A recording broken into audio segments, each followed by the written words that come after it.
Last week, we introduced you to a Chicago sculptor who carves portraits out of snow and ice. Tonight, we meet another local artist, one keeping alive an ancient tradition.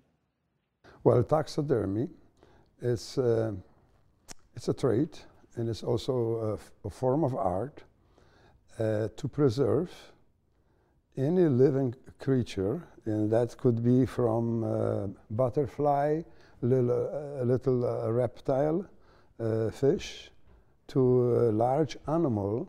Taxidermist George Swiderski works with animal hides, mounting them on mannequins and adding sculpture details to help enhance their lifelike features. He's among just a handful of taxidermists still operating in the Chicago area. The founder of Old World Taxidermy in Palatine has been mounting animals since coming to the U.S. more than 50 years ago.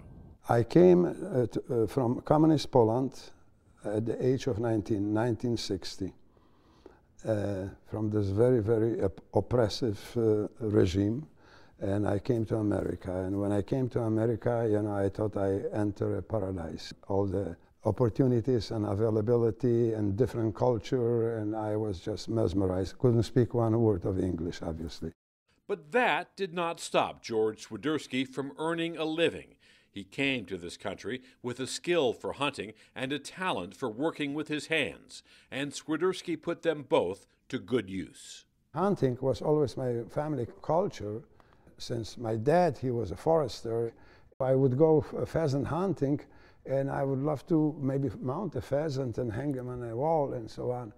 Well, it was expensive to take and have it dismounted. So I told myself I will do it my own. And that's how I started. In this 3,000 square foot workshop and showroom, George Swiderski has created a true animal kingdom.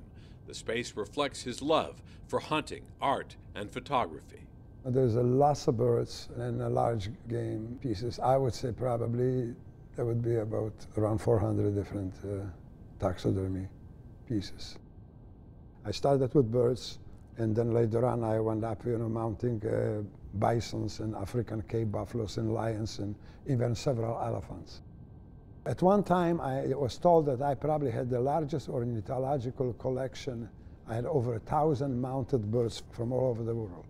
A big part of his business is mounting trophies for hunters, but other customers ask Swiderski and his taxidermy team to preserve pets that have been a big part of their lives. We do also pets, cats mostly and dogs. One client, she lost already a couple dogs. That's so personal that they decided, you know, to have them preserved, you see. The face will need a quite extensive coloration yet. The eyebrows and the nose, this will have to be airbrushed, so I'll finish this.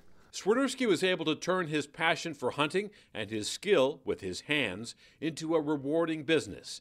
For a man who came to Chicago without money or fluency in English, George Swiderski says he has lived the American dream. There's very few people can say that experience something like this. Here, immigrant came, couldn't speak the language. I came, by the way, with $3 to America. And preserving an animal is not a cheap undertaking. To give you an idea of cost, to mount a deer head will run about $600, Barbara, in case you want to do that. That's all right. Not today. Before we close, Fran Volz's snow sculpture we highlighted last week for his bust of President Lincoln was at it again. Over the weekend, he created these two wonderful pieces. We wanted to show them to you, a Viking and a largemouth bass. He is impressive and probably the only person who enjoys all this cold weather. And it's all going to melt, we hope, in the next week or so. Join us next week when we look at how tank cars loaded with crude oil are making some suburban Chicago residents uneasy. That does it for tonight's show. Until next time, I'm Chris Bury. And I'm Barbara Pinto. Good night. Good night.